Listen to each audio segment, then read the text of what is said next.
Warangal try సిటీలోని పార్కుల అభివృద్ధిపై focus పెట్టింది మున్సిపల్ కార్పొరేషన్. పార్కుల్లో పాడైన వస్తువులను మరమ్మతులు చేపట్టింది. పిల్లల కోసం ప్రత్యేక పరికరాలు ఏర్పాటు చేయాలంటున్నారు జనం.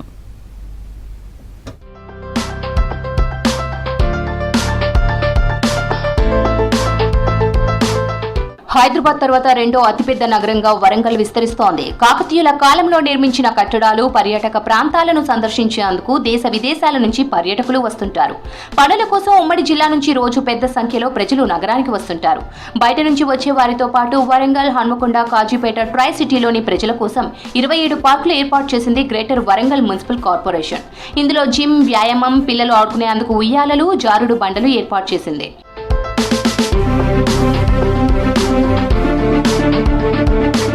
పార్కుల్లోని వస్తువుల్లో పాడైన వాటిని మరమ్మతులు చేయకపోవడంతో ఇక్కడికి వచ్చేవారు నిరాశకు గురవుతున్నారు. దీంతో కొత్త పరికరాల ఏర్పాటుపై ఫోకస్ పెట్టారు కార్పొరేషన్ అధికారులు. ఇందుకోసం ప్రభుత్వం 8 కోట్లు కేటాయించింది. పబ్లిక్ గార్డెన్ లో పిల్లల కోసం ఏర్పాటు చేసిన ఆట పరికరాలు, జారుడు బండలు, ఉయ్యాల్లో కొన్ని పాడయ్యాయి. ఉయ్యాలలు నిచ్చెన విరిగిపోవడంతో పిల్లలు ఆడుకోలేకపోతున్నారంటున్నారు పేరెంట్స్. వీటిని రిపేర్ చేయాలంటున్నారు. పిల్లలకు పెట్టిన చాలా బాగానే ఉన్నాయి, కానీ కొన్ని ఆటల పరికరాలు మరమ్మతు చేయాల్సిన అవసరం ఉన్నది. పిల్లలు పాడుకున్న రక్షణ పరంగా కూడా లోటు బాగుంది. ఆ రక్షణ పరంగా కూడా కల్పించాలని మేము కోరుకుంటూ మనల్ని తీసుకుని వచ్చాం, ఆడిపించడం కోసం వచ్చాం. అన్నీ బాగానే ఉన్నాయి, కానీ కొన్ని 50% బాగున్నాయి, 50% అండర్ రిపేర్ ఉన్నాయండి. అవి కూడా బాగా చేసి పిల్లలకు ఎంకరేజ్ చేయాలని. రద్దీ ఎక్కువగా ఉండే పబ్లిక్ గార్డెన్ లో మొక్కలు నాటాలంటున్నారు సందర్శకులు. పిల్లల కోసం ప్రత్యేకంగా పరికరాలు ఏర్పాటు చేయాలంటున్నారు. ఉన్నవి పాడవకుండా జాగ్రత్తలు తీసుకోవాలంటున్నారు. మేము పిల్లలతో వచ్చామండి. చాలా వరకు చాలా బాగున్నాయి, కాకపోతే కొన్ని అన్నీ ఖరాబ్ అయినాయి. అవి కూడా కొంచెం రిపేర్ చేయించి చేస్తే బాగుంటుంది. అలాగే మేము కూడా ఈవినింగ్ రావడానికి పిల్లలతో కొంచెం మైండ్లో స్ట్రెస్ అనేది పోవడానికి మాకు కూడా కొంచెం ఫెసిలిటీ మంచిగా ఉంటే బాగుంటుంది. పిల్లలు అందరూ బాగా ఆడుకుంటున్నారు, కానీ కొన్ని అన్నీ బ్రేక్ అయిపోయి ఉన్నాయి. కొత్తవి అవి చేపిస్తే బాగుండు. ఆట వస్తువులు కూడా చాలా ఇబ్బందికరం, అన్ని ఖరాబ్ అయిపోయినాయి.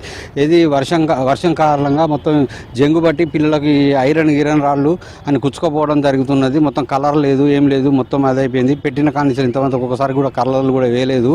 కాబట్టి దీన్ని తక్షణము మీరు స్పందించగలరని మా యొక్క గ్రేటర్ వరంగల్ పరిధిలోని పార్కుల సుందరీకరణకు చర్యలు తీసుకుంటున్నామన్నారు MLA Nayani Rajender Reddy.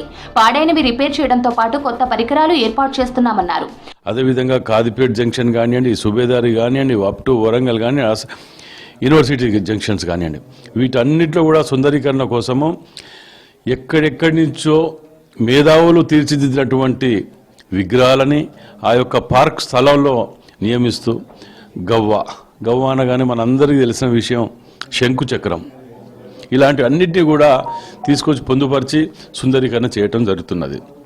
Smart city ఫండ్స్లో ప్రత్యేకంగా smart city funds, local funds అన్ని కూడా కలిపి మెర్జ్ చేసి ఆ యొక్క సుందరీకరణకు పూర్తి స్థాయిలో అందరూ సహకరిస్తున్నారు. పార్కుల మరమ్మతులు త్వరగా పూర్తి చేయాలంటున్నారు సిటీ జనం. పనులపై ప్రజాప్రతినిధులు దృష్టి పెట్టాలంటున్నారు.